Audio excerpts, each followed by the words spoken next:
broke young man made $200 million in just 1 year, driving luxury cars, living in mansions, and spending every day drowning in money and pleasure. Relying on his way of thinking about making money, he went from being a penniless nobody to a billionaire success story. How did he pull it off? And what exactly did he do to earn that much money? Jack grew up just like the rest of us. His family was never well off, and his father was just an honest, hard-working man. Wanting to change his life, Jack decided to head out on his own. Before he left, his father handed him the suit he'd worn at his wedding and stuffed $200 into his pocket. Carrying his dreams, Jack arrived in the big city. He first thought about renting a normal apartment, but the rent was $1,200 a month, and the agent demanded proof of employment. To survive, Jack went to work at a construction site for a local real estate company. After a long day of hard labor, the foreman tried to withhold half of his pay, claiming it was for taxes. The foreman also charged $38 a night for workers to sleep in shipping containers. Jack refused and chose instead to sleep on a park bench. The next day, he put on his father's suit and headed to an internet cafe. There, he forged a fake ID and a fake work contract, filling in his monthly income as 20,000 euros. Then he set up a meeting with a young female agent to see a luxury apartment. The agent looked at him with open disdain. Could a guy like him really afford 3,400 euros a month? But once she saw the contract, her face instantly changed. I don't know how he pulled it off, but he actually rented the luxury apartment. The real question was, where would he get the money for rent? Jack had already thought ahead. He went back to the construction site and told the workers that a high-end luxury apartment could be rented for just $15 a night. The workers were immediately tempted, and a group of more than 20 people moved into one unit. Just from rent alone, Jack collected over $400 a day. And he didn't stop there. He rented 10 such apartments. That meant he was pulling in more than $4,000 a day. In just a few days, Jack's pockets were overflowing, but good times don't last forever. One day, he got a complaint call about noise in the middle of the night. When he opened the door, Jack was stunned.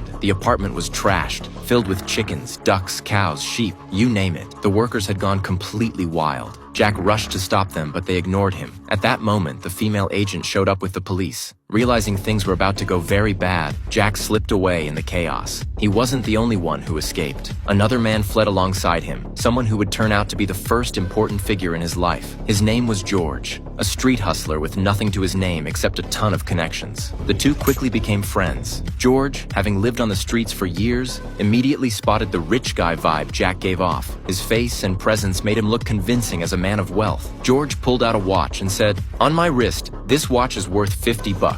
But on yours, suddenly it's worth 13 grand. A watch works this way, and so does real estate." The two instantly clicked. George would find properties, and Jack would be the face that sold them.